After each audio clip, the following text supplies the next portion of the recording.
Good afternoon. Thank you all for coming to this really cool event. I appreciate you all being here. I know everyone has busy schedules. It means a lot to see all of you here, whether you've been incentivized by your instructors to come or not. I'm just so glad that they're here. But I especially want to thank our students who have very courageously volunteered themselves to be out here to share their stories and experiences with us today, and to just talk about the experience of their own experiences with disability, both in life at large and in the college setting. I frequently say to instructors, they will ask me questions about an accommodation or working with a student, and I very often will refer them back to the student and say they are the best resource for what they need or how they can be helped, or for insight on something. So that's really what we're doing today. And you will hear from our all-star panel here in a few minutes. I just want to give you a little bit of background information about students with disabilities at Carroll. We have a little over 350 students on record with the ADA office, which is our office. Our office provides accommodations to students with disabilities at the college. Those disabilities include a very wide range of visible and invisible disabilities. We have students with autism and Asperger's syndrome, attention deficit disorder, blindness, brain injuries, deafness, learning disabilities, various physical conditions, illnesses, psychiatric disabilities, PTSD. And one of the things this panel has got me kind of thinking, I would like to do something like this again in the future with some of our veterans who are here at the college. So there's a lot of potential for these this kind of format. As I mentioned, some disabilities are very visible and others are not. The number I mentioned earlier that are on record with our office, those are only the students who have come forward to self-disclose that they have a disability and requested some kind of accommodation or have made themselves known to our office. There are countless other individuals on campus with disabilities, students and staff, who just have not disclosed. The thing that I always like to share with people is that disability is the only population that any person can join at any time in their life. And in fact, many people will as they get older. There's illness, injury, certainly our bodies change with age, biochemistry changes. So it's a perspective that we should all be in tune with, of course, and I'm sure many people here, if you haven't had experience with disability yourself directly, then perhaps somebody in your family, a son, daughter, brother, sister. So it's a very prevalent perspective, experience, and yet it's not talked about a lot because some people are very uncomfortable about it. They're afraid that they might say the wrong thing or do the wrong thing.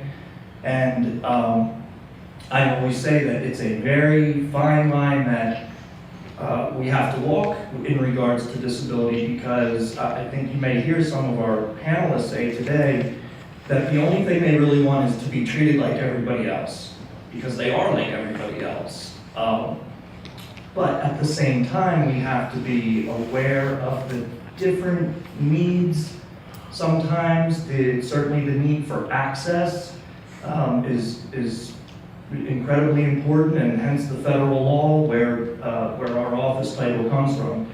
So that's a fine line to walk, to treat somebody the same as everybody else, but to be aware of this difference and to be sensitive to it. So hopefully these guys will help us shed some light on how we can do that. So if we could have a quick round of applause, and then we'll turn it over to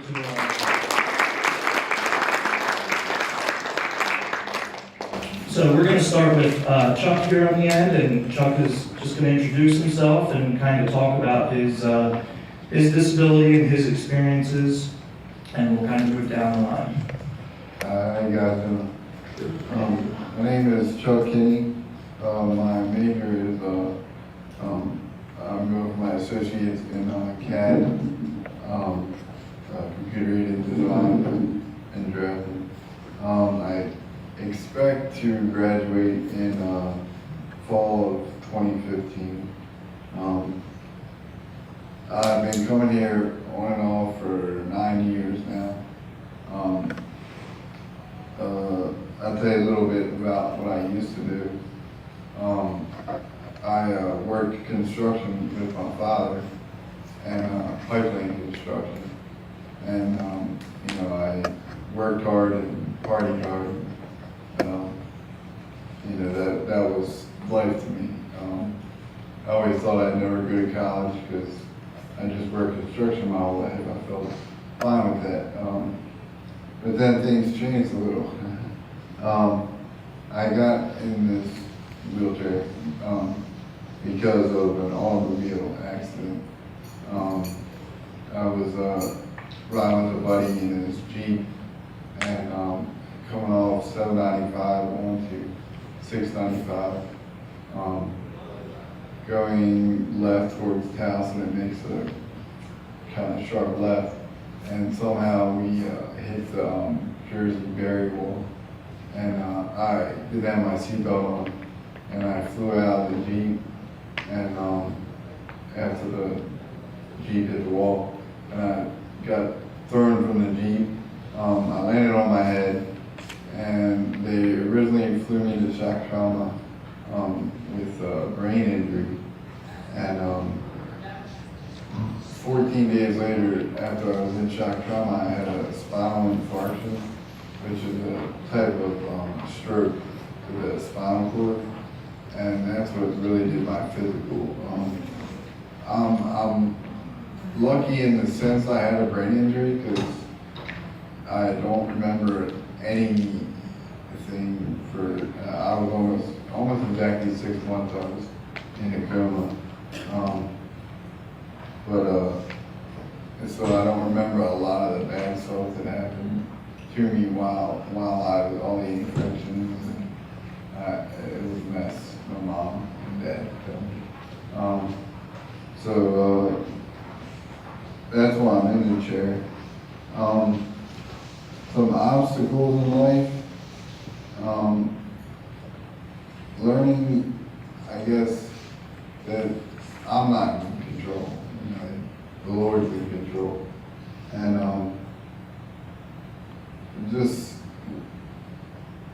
learning that I had to learn everything over again.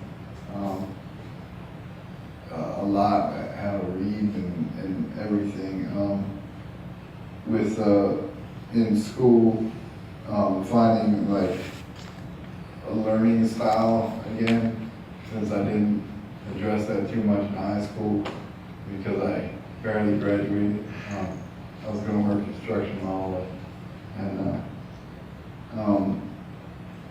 just how to be the best student you can be, being in tune with what you're attempting to educate yourself with. Going from right to left-handed was very difficult at first because I didn't want to do it, and then I learned that I didn't have a choice. It became very easy after that. My biggest obstacle has been myself.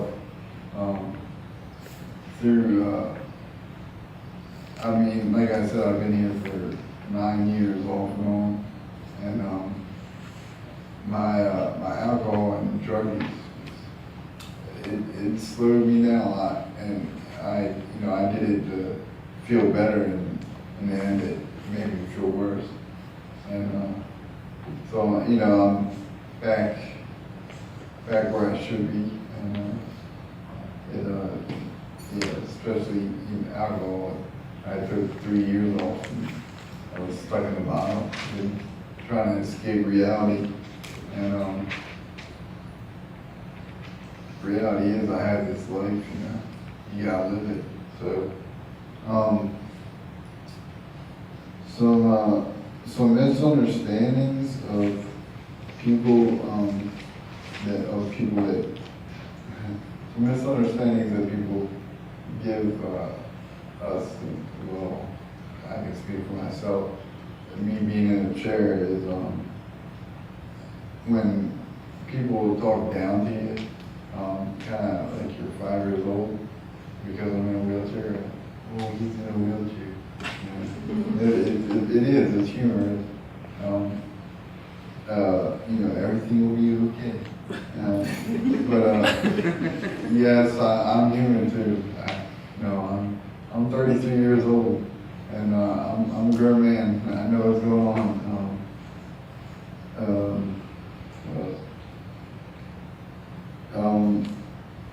And more with the misunderstandings is, I don't, just because I'm in a wheelchair and, I don't like for people to do things for me.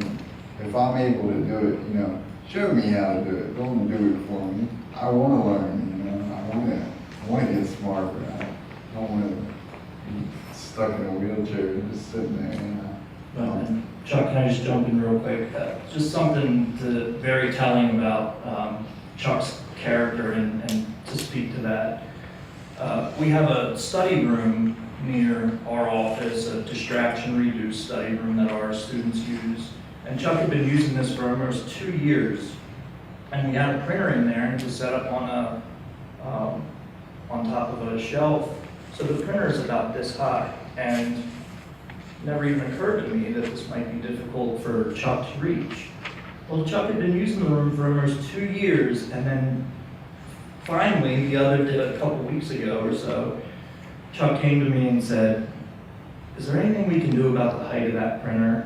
So for however long that was, almost a year and a half, 2 years, Chuck had been raising his chair and maneuvering to do the best he could to reach this printer without asking for somebody to change or asking for help, which just speaks to his determined spirit. And something I can't believe I forgot to mention when I was introducing all these people, and then I'll give it back to Chuck here.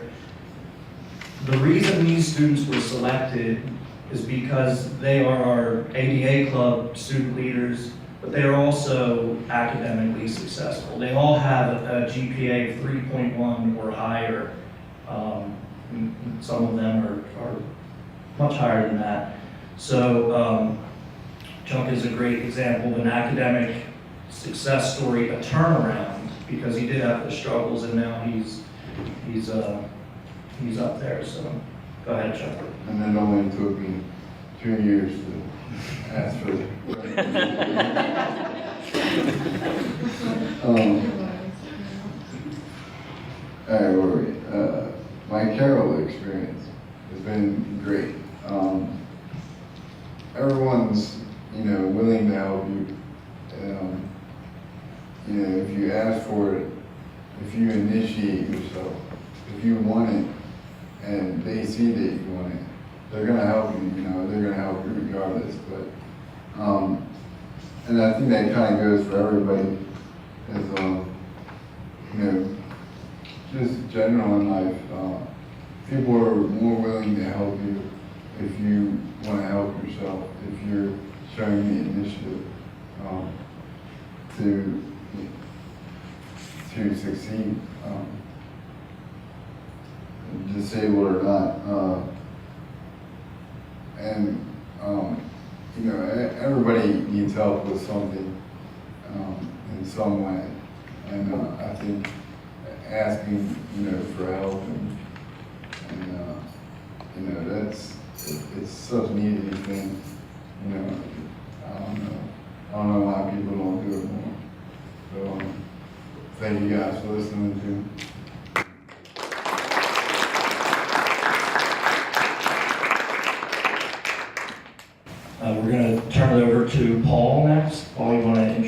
yourself and I'm Bob. I'm kidding. Bob McCoy.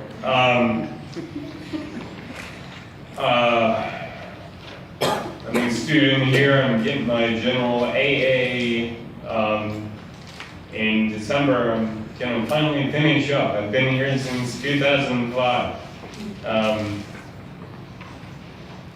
Like him, I quit school. I flunked out of 3 classes, and I said to hell with it, pretty much. And I tried to do whatever job came my way. Didn't work out too well, so I'm back. Maybe to stay, if you're unlucky. But no, I'm actually going to Stevenson in January for accounting to make a lot of money. Just kidding. I've worked myself back up to a 3.1699999 GPA, and that's just rounded off.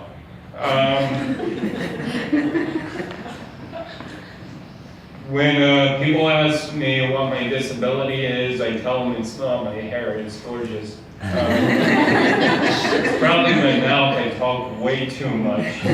No, actually, my disability, I've never been properly diagnosed. I've gone through 6 major surgeries, starting when I was 4 days old. I was born as a blue baby, and I wasn't getting enough oxygen to my brain. Not that I use it nowadays anyway, but I wasn't getting enough oxygen because my blood flow was reversed. So they actually cut me open my heart, switched the great vein, great artery, and closed me up, stitched me up. Actually, you know that medical glue you can buy for like little cuts? Back then it was in the beginning stages. I was a guinea pig, I am glued together. And it actually worked. I did flatline on that table, but the joke's on them, I came back. So that's one of the things. I've had 3 reconstructive urinary tract surgeries, had a hernia removed, and had an abnormal growth on my spine when I was in middle school, caused 2 things of scoliosis. Now, all those things are surgically corrected, so you think, okay, why is this guy here? I actually had tremors. My hands shake. I say it's because I'm just that awesome, but it's not true. Your turn next. See ya. Okay, so how old was I when it came about? My parents say I was like 7 months old when they first found out, like first realized it. Doctors have came up with so many various names and tried to find so many cures that I say goodbye, I'm fine with it. So there's really no name. People think it's genetic, people think it's nerves, which is funny. After a beer or 2, my tremors stop, which is weird. I can actually have proper balance when I drink. Unfortunately, I like to spend like 99.9% of my time sober. So it's that makes your life rough, you know, when you're sober. No, I'm kidding. In all reality, though, my disability is with my hands. It really affects all the small things you don't think about.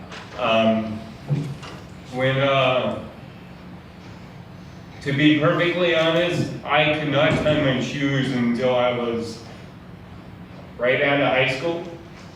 I knew how to, couldn't get my hands to work.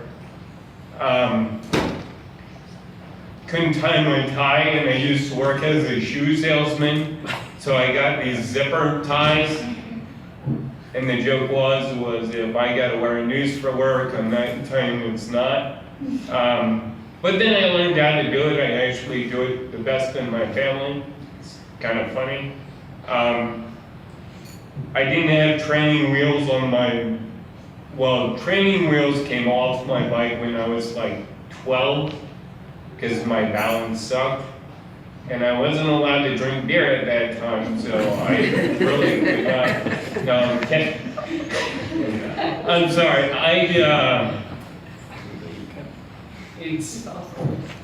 I don't know. I don't see it as a disability anymore. It's a way of life for me. Most people will look at me and go, "Oh, that must suck." I look at them and go, "Hey, they aren't like vibrating with awesomeness. They need to work on that." I don't know. It's just the way it is. So you learn to live with it. It's not too hard when you don't have a choice. Yeah, you don't have a choice. You roll with the punches, and so with all the people I met with disabilities, I have to say, well, one of the most common misunderstandings I have found over the years is people will look at you and judge you if you have a visible disability and go, "Oh, that person is weak." That's not true at all. Actually, people with disabilities are the strongest people I know because they have learned to cope with what life throws at them. They are able to roll with the punches.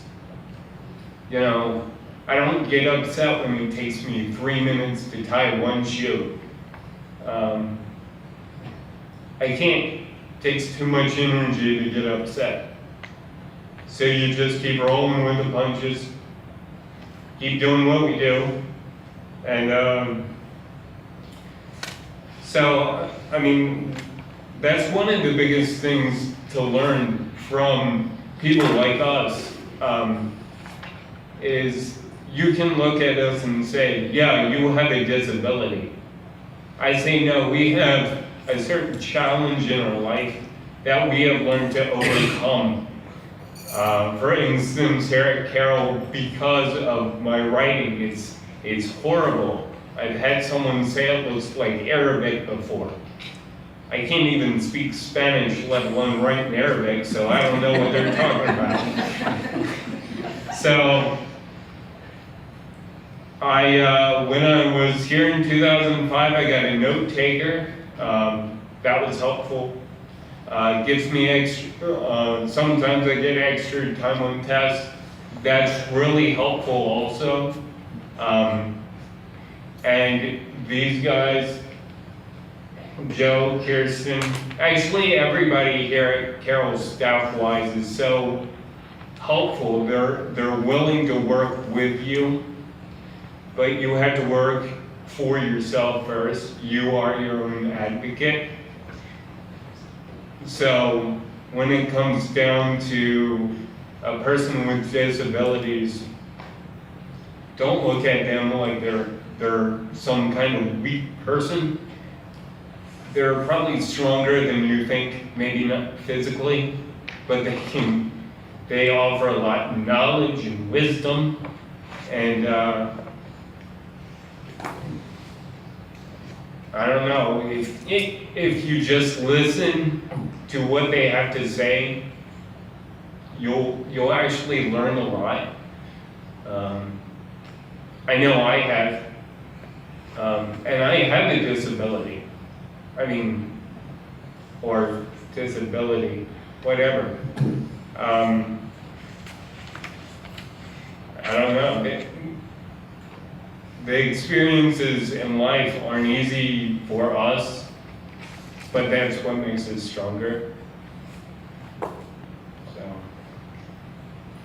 I'm always very proud of the fact and enjoy advertising that Paul works up in the academic center. So as new students come in, I say, oh, go see Paul. He'll help you. He'll get you squared away. He'll show you where the forms are. And he does a really good job up there. So we're proud and thankful he's willing to be a part of our ABA club and do things like this. Our geese. That's a very tough act to follow. He is awesome, don't let him tell you any different. Man,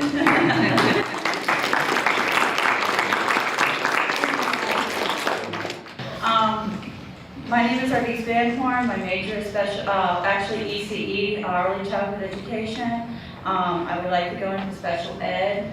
I hope to graduate this coming spring, and then I'll probably stay here to continue my education so that I can transfer to Stevens, and that's my plan.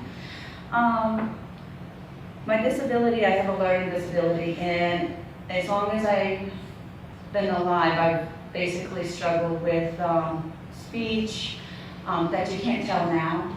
Everybody knows me now, knows that I can't stop talking. I have trouble shutting up.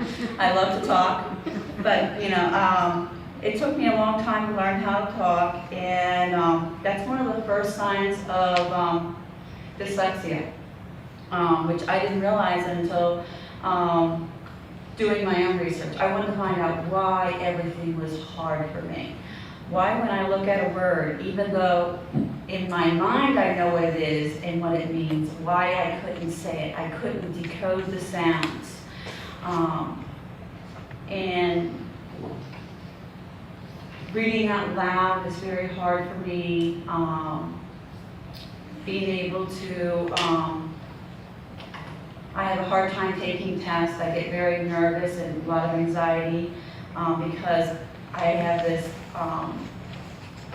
high expectation of for myself. That's one thing that with individuals with disabilities, regardless of that, you push yourself to the point where you wouldn't think anybody else would.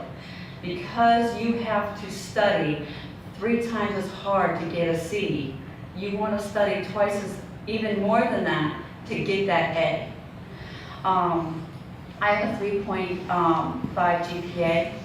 When I first came to Carroll in '97, I was afraid to take credit courses because I knew I couldn't take tests because I was afraid I would fail.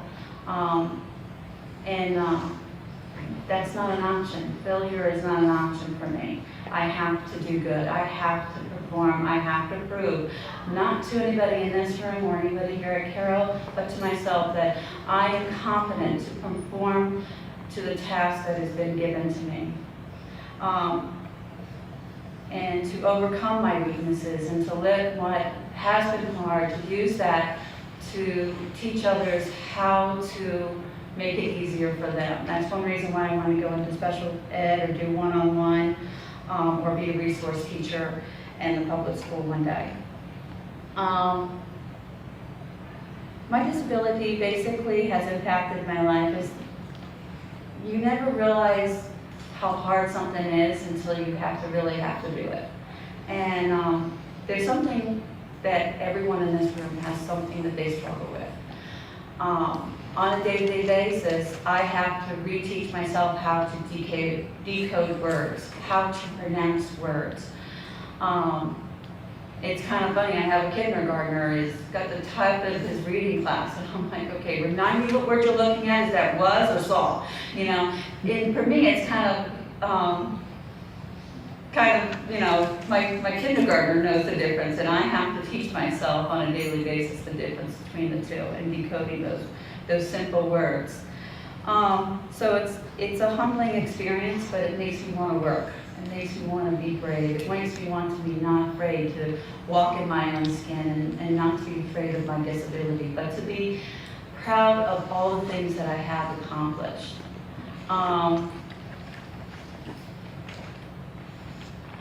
And a misunderstanding, and it's not only here at school that I get this. When I applied for a job, you would think, okay, maybe you should write what you don't do so well on your application. When you have a disability, the last thing you want to write on your application doesn't spell so well, you know? And then you misspell the word well. You're probably not going to get the job. So it's kind of hard to write that on an application. And then you go into the interview, I'm like, well, spelling's probably not so good, but I work really hard and I have a spelling dictionary, you know? And then you probably get the interview. And then when you finally are on the job for a few months, you finally get the courage to sit down with your boss. You know, I had dyslexia, and then all of a sudden your boss starts not talking to you so much. They realize you have a disease. It's called dyslexia. I was like, wait a second, it was just a word I didn't know how to spell. It's not contagious, I promise. So it's hard to overcome not being self-conscious when people hear the word learning disability and things that you don't do so well. And to realize that you have so many strengths and you have so much more to give. I am such a friendly person. Everybody here at Carroll says when I'm in their classes that out of anyone they want to study with, they usually want to study with me because I'm so outgoing. And I bring life to the, Paul usually is, Paul's very lively as well. We're live wires. And that's a strength that we have. We're all live wires, and we want to utilize our strengths and bring it to the community. And let's see. Out of all the, here at Carroll, I can honestly say my experience here at Carroll is amazing. I've been going here since '97. You guys have taught me that I am able to accomplish more than I could. And that's a lot to say for a Carroll Community College, that when my husband was going here, you guys were just building the main building. And for me to take so long to come to Carroll and to have the courage to come, and you guys to support me to push for an education, that's something that not everybody has an opportunity to do, to get an education, regardless if it's something that's easy for the person to do or it's hard. In my family, even though I have a disability, a learning disability, I will be the first one with a college education. You know, that's one thing I have to tell everyone, regardless if you have a disability, whatever is in your way, there is nothing more important than learning all you can learn, because that's only giving you tools to teach others and to better yourself.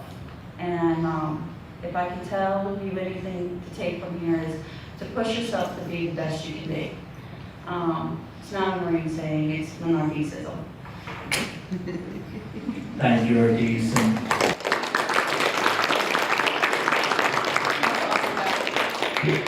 That's, if there's nothing else that that I would say to take from these students talking today. Every day I get perspective from these guys. You know, you may, you're annoyed by morning traffic, and then I'll come into work and I'm meeting with a student who's had to go get chemo before they're going to class. You know, and they really put things in perspective. They have jobs and families, and as RD said, it may take them 2 or 3 times longer to produce the same result that it might take a non-disabled student a half hour to do. So it's just, it gives they're a great source of perspective and insight for us. So with that, we're going to turn it over to Nathan. Nathan, it's all yours. Thank you. My name is Nathan Clark. I am blind, kind of obvious. I can't kind of give it away. My major is criminal justice, and this is my last semester here at Carroll. I've been here since August of 2010. I will be going to Louisiana Center for the Blind in March of 2014, which is an independent training program for the blind that teaches independent living, cane driving, job skills, and other important needs that a lot of you guys take for granted. But you know, as a blind person, I had to do a lot of things differently.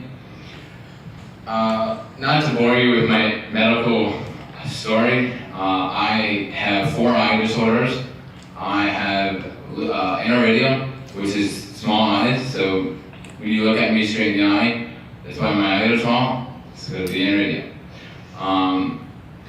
I've had 50 eye surgeries in 11 years, 12 years of my life.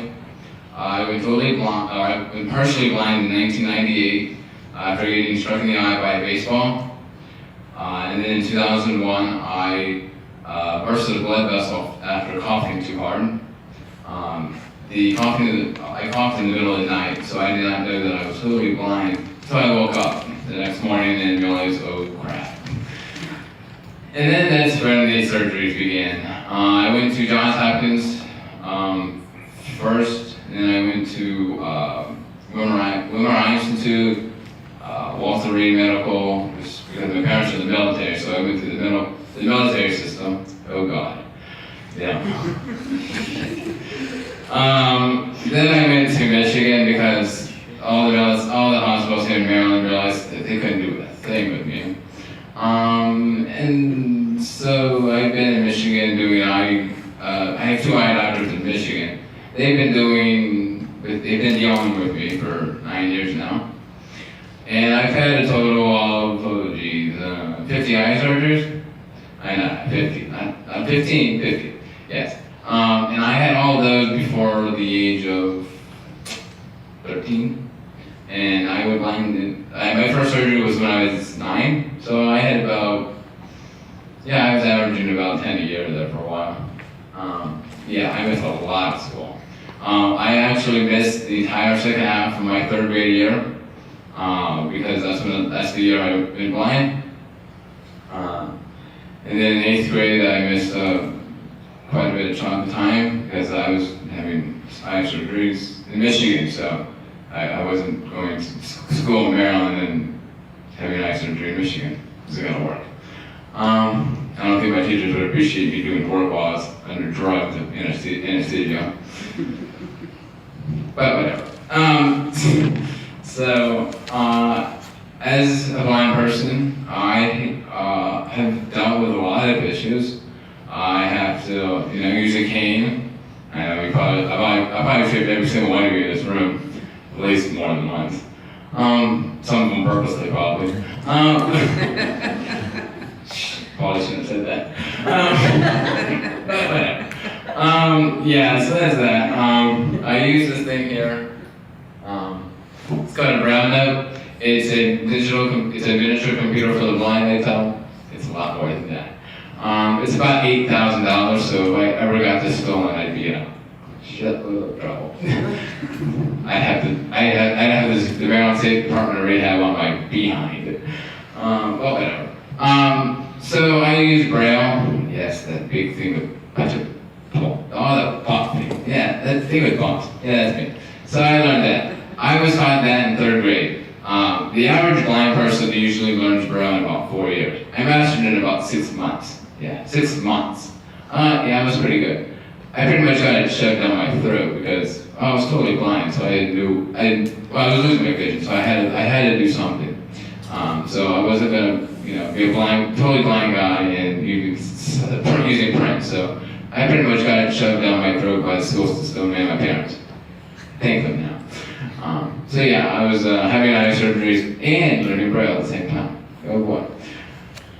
So I have had a lot of troubles with school. My textbooks are huge. I don't know that you guys probably can't tell, but when I was in high school, my geometry textbook when I was in 10th grade was 72 volumes in Braille. 72. It took up the whole entire classroom pretty much.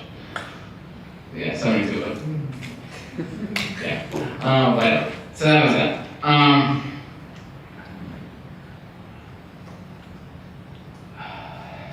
Obstacles? Wow. Every day is an obstacle for me. Anything from people not pushing the chairs in to, whether or not I'm going to get to school on time because the bus is late. Things like that. to, eating. I know it sounds kind of weird, but eating is very difficult for me. When I first got totally blind, I had no vision, so the only way my parents thought it would be easy for me to be able to eat my food was if they actually had to tell me. So it was kind of embarrassing now, looking back, that I had to do that, but that's how I had to do things.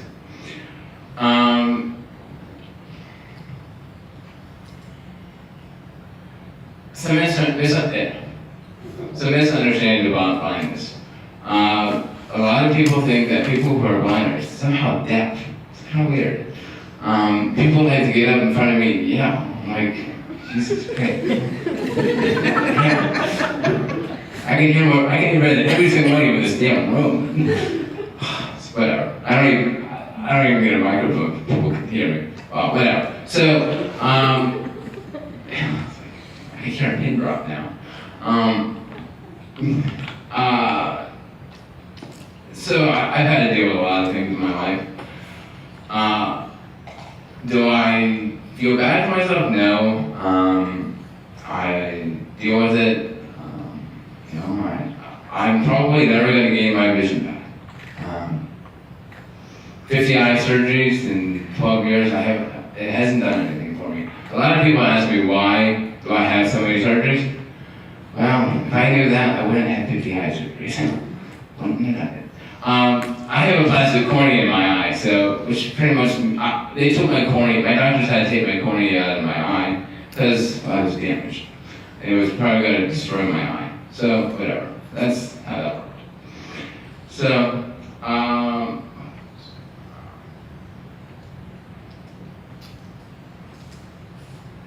it's just, the one thing that I want people to take out of this is that don't think that just because I'm blind, I can't do anything you can't do.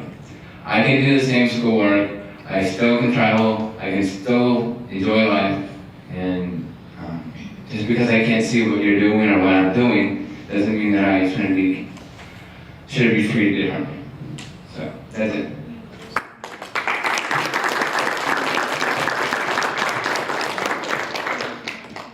Thank you, Nathan. I think anybody that knows Nathan will tell you he's got one of the brightest outlooks, and he brings humor with him every day, and even when I tease him about football, he's good natured about it. So he offers a lot.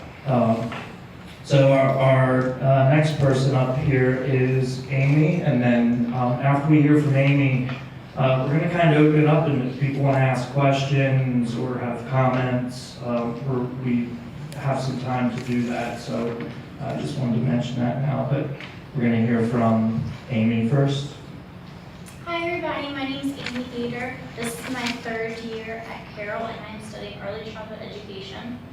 I don't really have any powerful stories like the rest of the panel that we just heard from. I haven't had any surgeries, so I don't want to bore you, but Miss Ardis over here, I'm going to be reiterating everything that she's kind of said, but I'll give you some examples. My disability is a range of different things. When I was in first grade, I was diagnosed with dyslexia.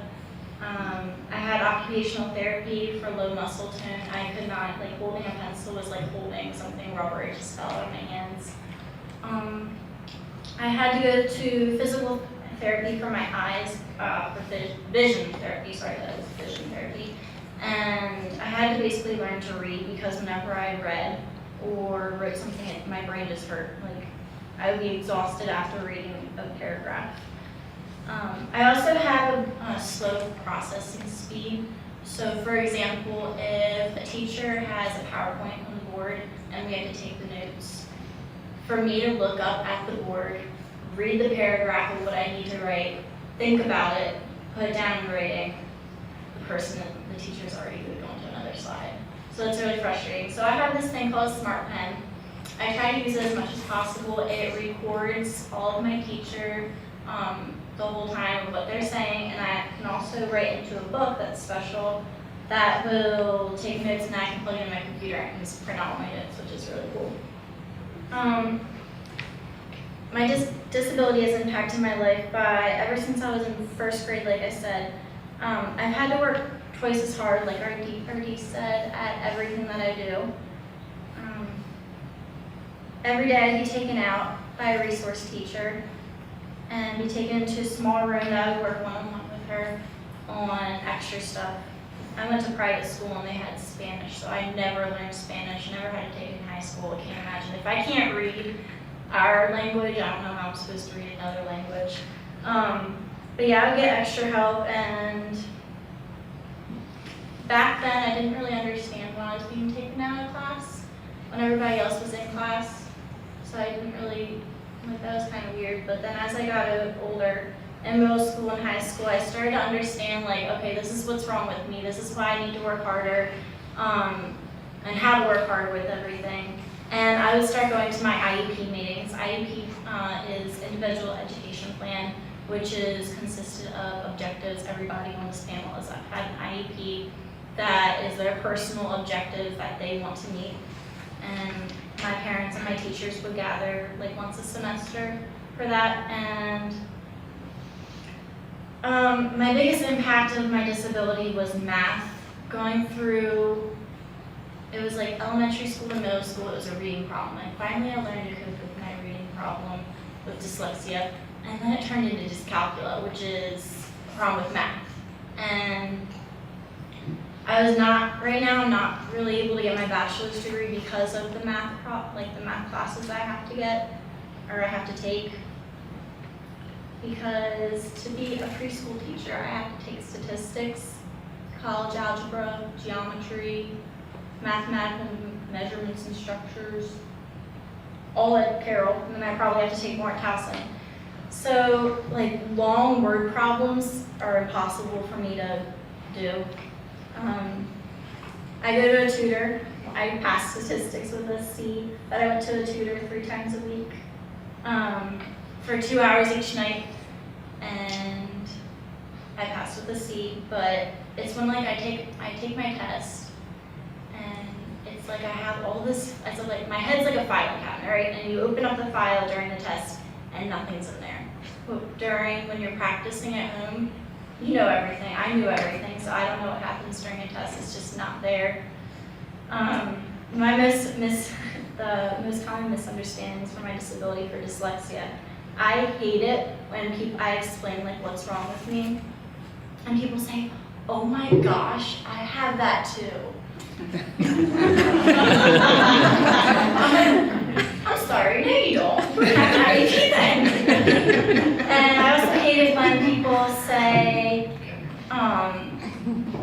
so you see letters backwards? No, I don't see my letters backwards. I can't really describe how my dyslexia is. Like RD said, I can read it in my head, but it doesn't come out that way. And I don't know why. Last night, my mom and I were researching what's wrong with my brain, and we finally realized, what was it, Mom? Do you know what it was? Oh. I'm sorry to put you on the point, but somewhere right here in my brain is what's wrong with me. This area right here. My experience at Carroll has been amazing. I'm so thankful my accommodations. I get extra time. I get time and a half on tests and quizzes. I get extra notes, like if I need my professor to print out my PowerPoints ahead of time so I can keep up with my classes. That's really helpful. I've always had to self-advocate for myself, so that's my biggest thing. If I need extra help, I'm not afraid to ask for it. I will stay after for my teachers for extra help, or I'll ask the person next to me if slide has moved on too fast for PowerPoint. Hey, can I look at your notes? I didn't get to write it down. Students with learning disabilities aren't stupid. Our brains just function differently. Everyone learns at their own speed, and you need to be patient with us. And I'm not mad or upset that I have a learning disability, because now I'm working with kids with autism, and I had a resource teacher when I was little, and now I'm being a resource teacher. So it's kind of cool to work my way up and be helping kids that when teachers help me, now I'm helping them. And I've just fallen in love with kids with disabilities and autistic kids, because I can relate to them, so I can show them. I was like, this is what I had to go through, and I can show them better the people that don't have disabilities, sort of, and they can relate to me.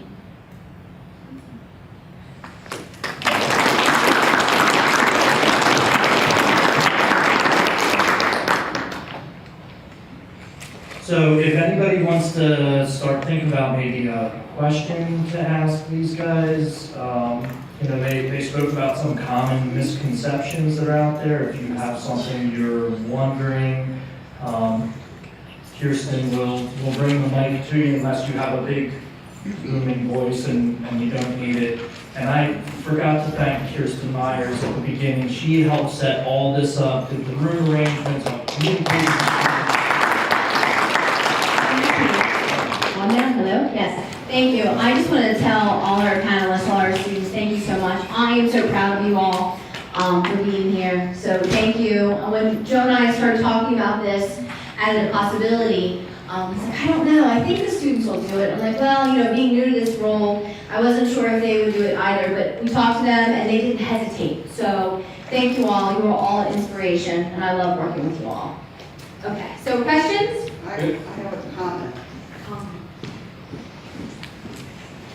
I also have a big voice.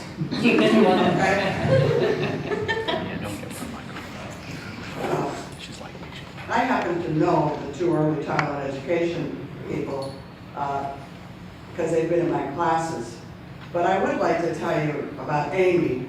Last year, we have the Elizabeth Little Excellence Award in Special Education for Field Experience. And Amy worked very hard in class. She got wonderful grades. She had 100% attendance. And she went out and worked with children with special needs, which she ended up with a job there, too. And Amy was our winner of the Elizabeth Little Award. And I just want you to know that. All her hard work was put to good use there, so.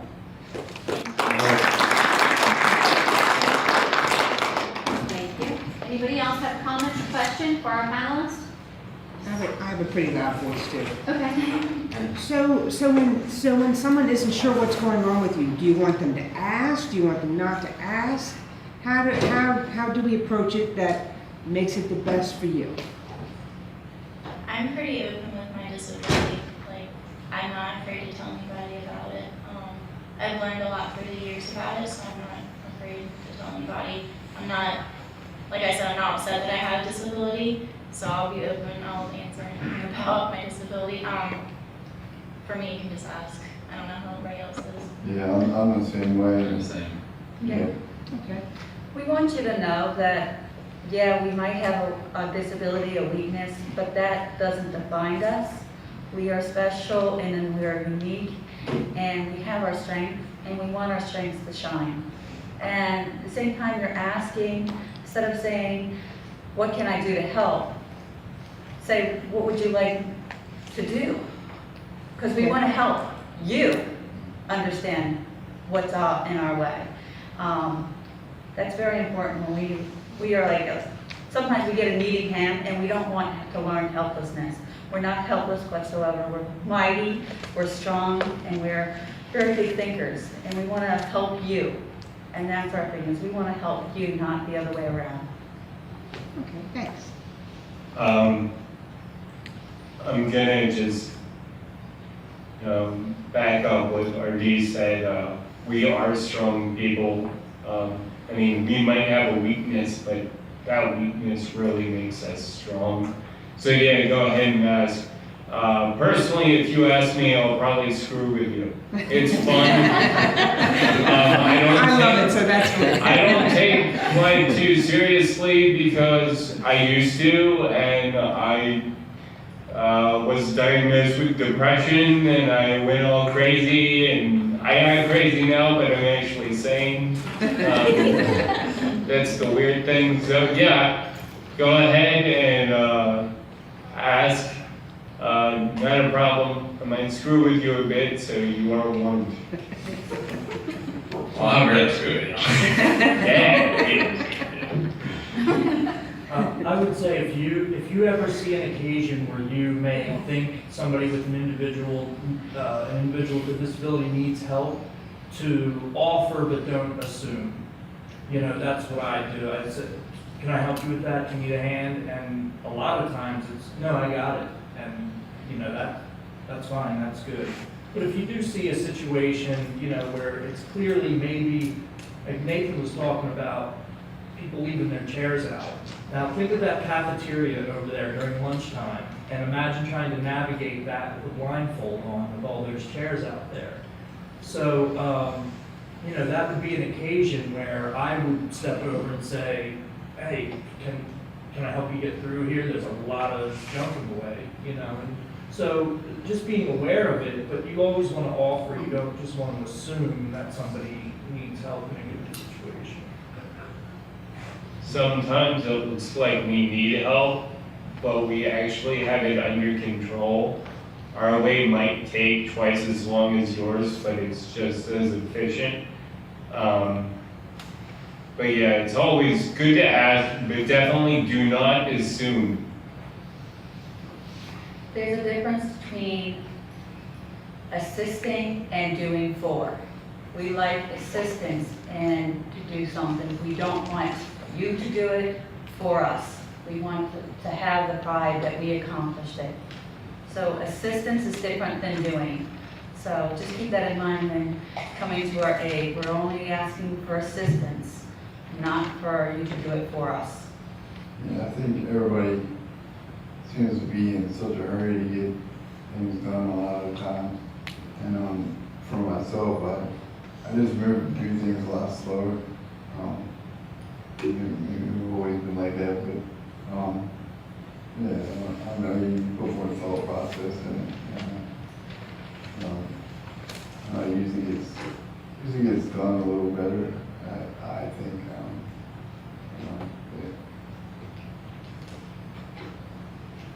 Anyone else? I don't think that. Okay. Okay, so as a teacher, I want to be able to help all of my students the best I possibly can.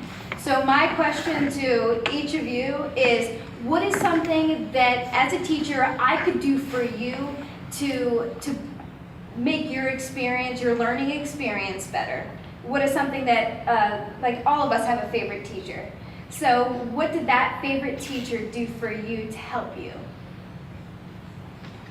I have to say my favorite teacher was my first grade teacher, and her name was Miss Smith, and she showed me kindness and understanding, patience, and support when absolutely needed.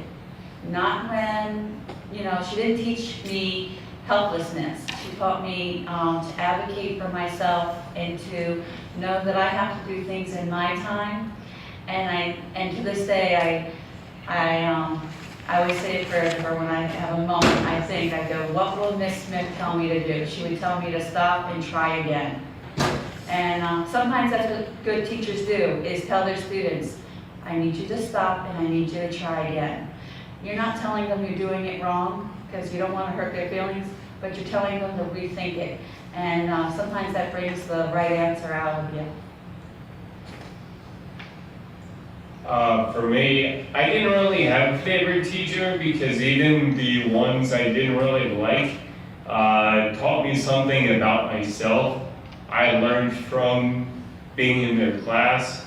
But what the great teachers did was they worked with me and they started to think about the small things. This is really small, and most teachers probably don't think about this, but when you hand out a worksheet like this, you may get 2 words from me, maybe. Give me more space. Just little things like that. There's a back to this, and it's not being used. So if you space out your stuff, that'd be good. Also, I think the layout of your classroom, make sure it's accessible. And I say that as a person with disability, but if you make it accessible for a person with disabilities, it's a lot more accessible to everybody. So it's gonna wind up helping out all of your students, sometimes thinking about the smallest things that might help one student will help them all out.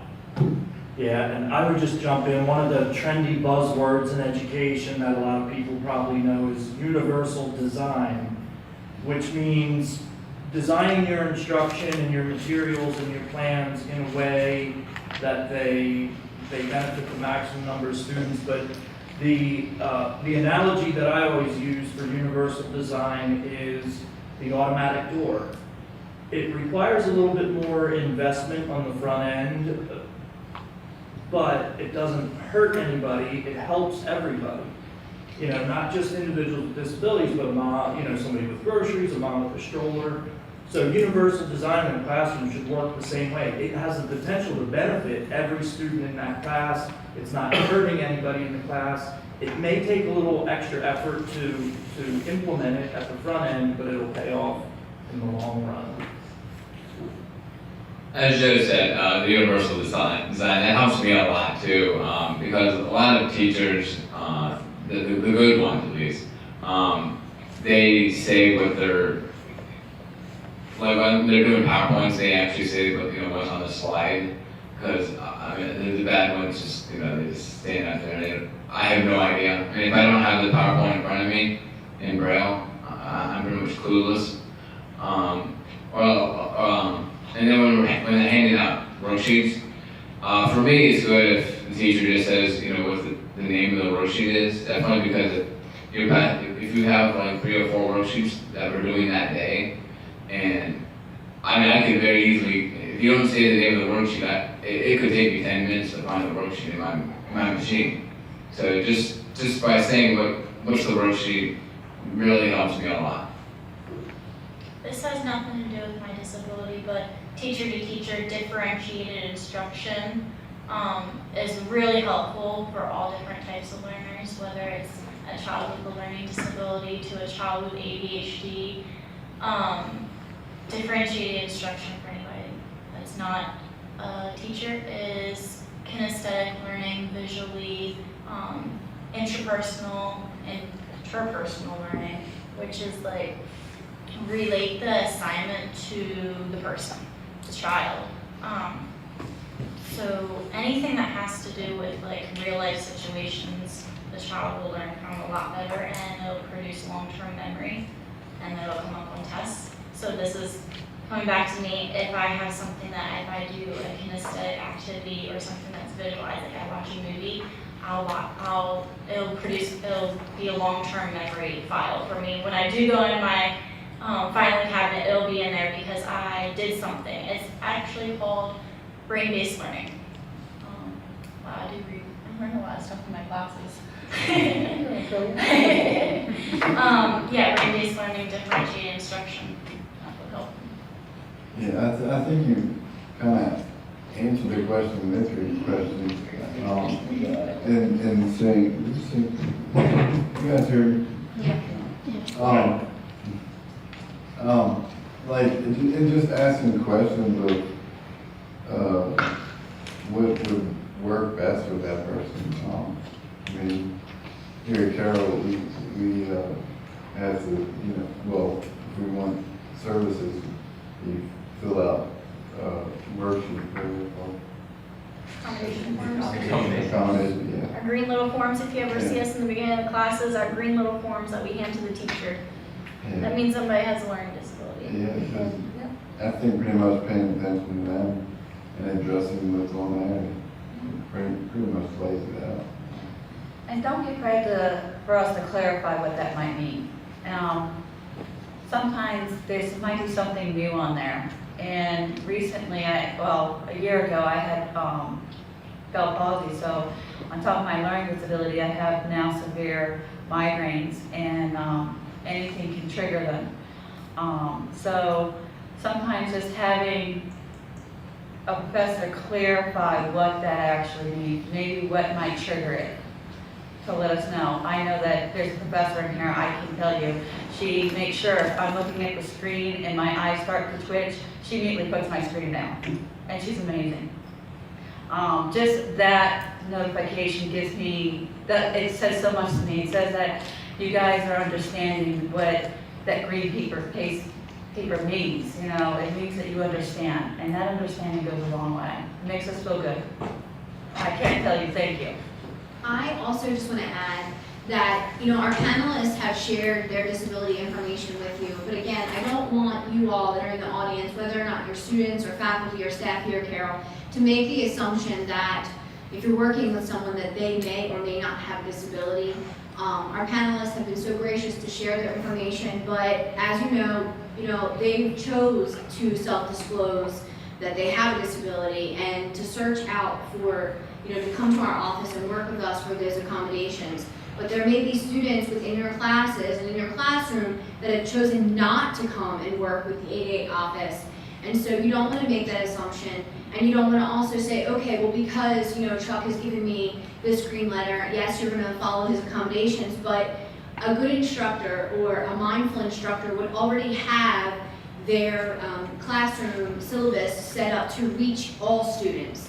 And that's where we go back to the universal design piece, or thinking about all learning styles, because, you know, we talk about that in so many different classrooms. Even in my college success classroom, we talk about learning styles and how to try to capture everyone's learning style. Because each individual person, regardless of disability, has a different learning style. We all have strengths. One last thing I would like to add before we move on.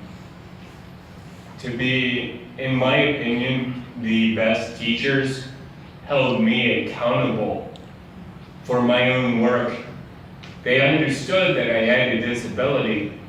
They understood I had to work extra hard, but they also understood that I could do it and I could do it well. So I think in one way you have to be mindful of a person's challenges, but you can't give them so much leeway that they don't have to do the assignment. You have to make sure they do the assignment, because if I didn't do half of, you know, what I have done because I said, I can't do it, I wouldn't be here. I wouldn't be the person I am today. So I think being a really good teacher, and this is for people with challenges and without challenges, disabilities or no disabilities, you have to hold them accountable for what they can do. Yeah, and one of the things, a lot of you may know this, but a change occurs from high school to college. When high school is over, when a student graduates high school, the IEP that Amy had mentioned earlier, that ends, that's done. And the law that provides for special ed or IEPs, it's over with. So students who have support services at the college level, they're provided under the ADA, the Americans with Disabilities Act, which only says that a student has a right to equal access. It's not the same as the high schools, which said the high school has to do everything in its power to help a student be successful. No, so at the college level, a student with a disability, even with accommodations, has to meet the same standards. They have just as much right to fail or to succeed as any other student in the class. And except for those accommodations, instructors should be treating them the same as every other student in the class, you know, with the exception of something you may do for any other student. You know, if you would give another student in your class a day extension or you know, go help them with something, then of course do that with the student with a disability. But none of the students with disabilities at Carroll receive any kind of special advantage. And in fact, the accommodation forms that our office provides say very clearly, accommodations may not compromise the essential course standards. So they can't, give the students any kind of unfair advantage. And one of the things that I ask teachers a lot is, what is it that you're trying to measure, or what is it that you're trying to have the students learn or demonstrate that they know? And there are multiple ways to find that out. You don't just have to have a written test, an essay, or multiple choice, or whatever. There's numerous ways to get at the same result or to discover the same information about what students have learned. So it's a challenge sometimes to think of creative ways to get to assess the students, but that's what it's about. So Yeah, I think if we're favored, and it kind of puts the point of college, just dismisses it, because then you're not learning. You know, we're here to learn. So treat us equal. And to set high expectations for us. Let us prove that we are mighty and strong and smart. That goes for everybody, though. Yeah, it does. Yeah, Not just people with disabilities. yeah. Guess it just comes down to, we are one of you. Yes. Yeah, absolutely. I'm not an alien. I am. There's always one in the end, always one. You had, tie-dye, you had a question? I was gonna say, like with some stuff, like with the size of the print on like worksheets, sometimes it's hard to read, especially if you choose a different font. But otherwise, you shouldn't really treat us like a lot like differently than any other student. absolutely. Thank you. Eileen? Elaine. Yeah, I'm going to, there's an Eileen here. Oh. Hello, Sorry. I'm Eileen. You want to introduce yourself too? Yeah, my name is Eileen Rudnick, class of 2012, Carroll Community College. Now I'm a student at Good College, and I'm an ABA student. And it took me 7 years to get my associate's degree, but what a wonderful time I had. I had a good time. And I'm having a good time now at Good College also, still an ABA student. And I still get accommodations, very much like I did here, and it certainly helps. I did want to ask you, it's an overall question. It has to do with, you know, the ultimate goal of your life. What do you want your legacy to be? How do you want to be remembered? And could I hear from everyone, please? How do you want to be remembered? What's your legacy? I know it's a tough question, but I think that it's a good thing for all of us to think about that as we go through our lives. How do you want to be remembered? I want to be an example. Yeah, a positive example. Also, example. Yeah, for people when they see hardships, you know, you can do it. It's all easy. So, yeah. Yeah, I was gonna say the same thing. As I said, I'm going into accounting. It's because I'm really good with numbers, and that's why I teach people how to play with numbers. I'm a tutor here at Carroll. But it's not the legacy I want to lead. Of course, I want to make a lot of money and be rich, but I'm not going to hang on to that money. I want to become a community leader and lead people to move forward in this society. We have so much potential, and I feel when I look at things that we've kind of hit stagnant water, so to speak. We're not moving, and I want to help lead.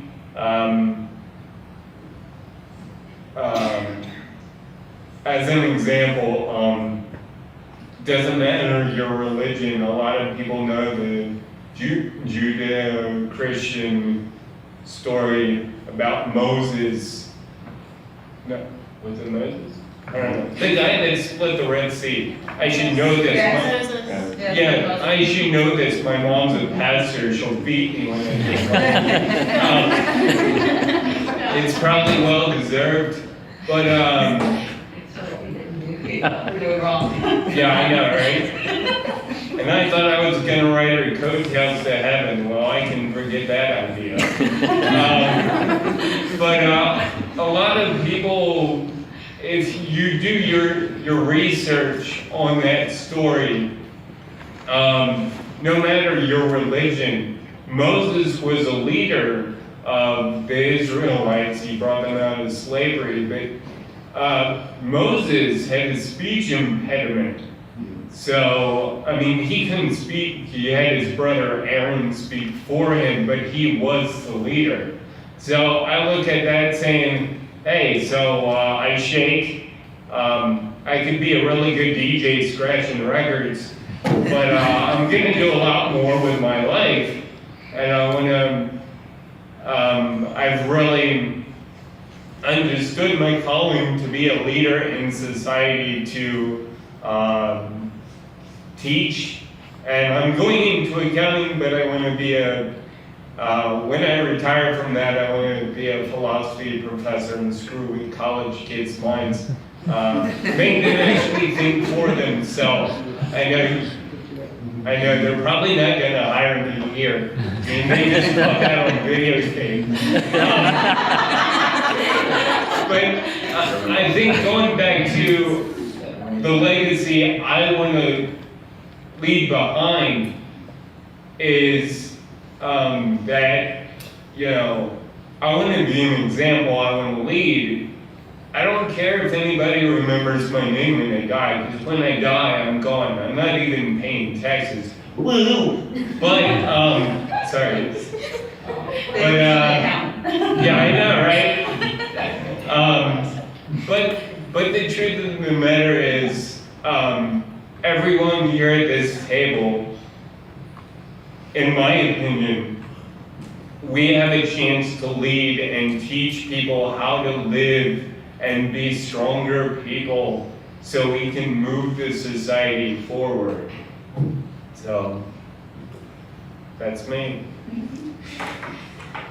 I find that it's important to let children know that they're important and to be able to be there for them when they need help.